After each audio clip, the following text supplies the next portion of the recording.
કેમ છો? આશા રાખું છું કે તમે બધા સહકુશળ હશો. હું પણ સહકુશળ છું. આજે 2 માર્ચ 2026નું કરંટ અફેર લઈને તમારા માટે હાજર થઈ ગયો છું.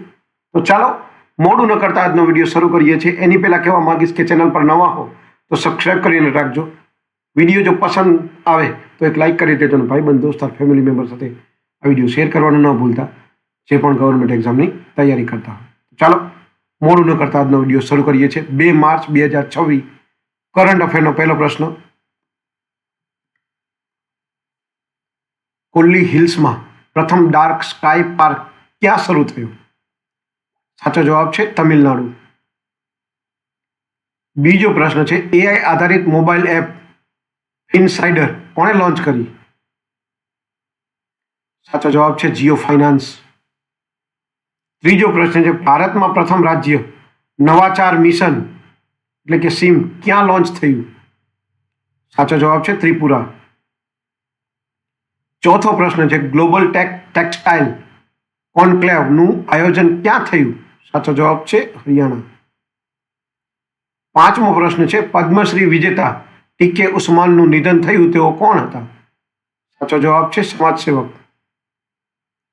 છઠ્ઠો પ્રશ્ન છે શૂન્ય ભેદભાવ દિવસ દર વર્ષે કયા દિવસે મનાવવામાં આવે છે?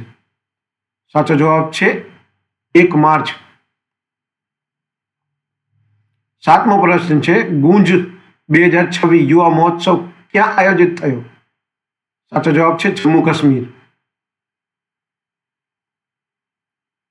આઠમો પ્રશ્ન છે રાજસ્થાનમાં સ્થિત પ્રસિદ્ધ માઉન્ટ આબુનું નામ બદલીને શું રાખવામાં આવ્યું? સાચો જવાબ છે અબુરાજ.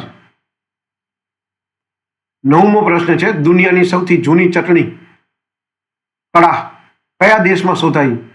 સાચો જવાબ છે ઇન્ડોનેશિયા. 10મો અને છેલ્લો પ્રશ્ન છે એઆઈ સાથે વિશ્વનું પ્રથમ સોવરીન ફાઇનાન્શિયલ ક્લાઉડ કયા દેશે લોન્ચ કર્યું? સાચો જવાબ છે યુએઈ. તો આ હતા 2 માર્ચ 2026ના કરંટ અફેર અને તેના જવાબો. જો તમે ગવર્મેન્ટ એક્ઝામની તૈયારી કરતા હોય અને આ વિડીયો તમને ગમ્યો હોય તો વિડીયોને એક લાઇક કરી દેજો. ચેનલ પર નવા હો તો સબસ્ક્રાઈબ કરીને રાખજો. અને જો વિડીયો ગમે તો ભાઈબંધ દોસ્તાર ફેમિલી મેમ્બર સાથે શેર જરૂર કરજો, જે પણ ગવર્મેન્ટ એક્ઝામની તૈયારી કરતા હોય. આજ માટે આટલું જ. જય હિન્દ, વંદે માતરમ દોસ્તો.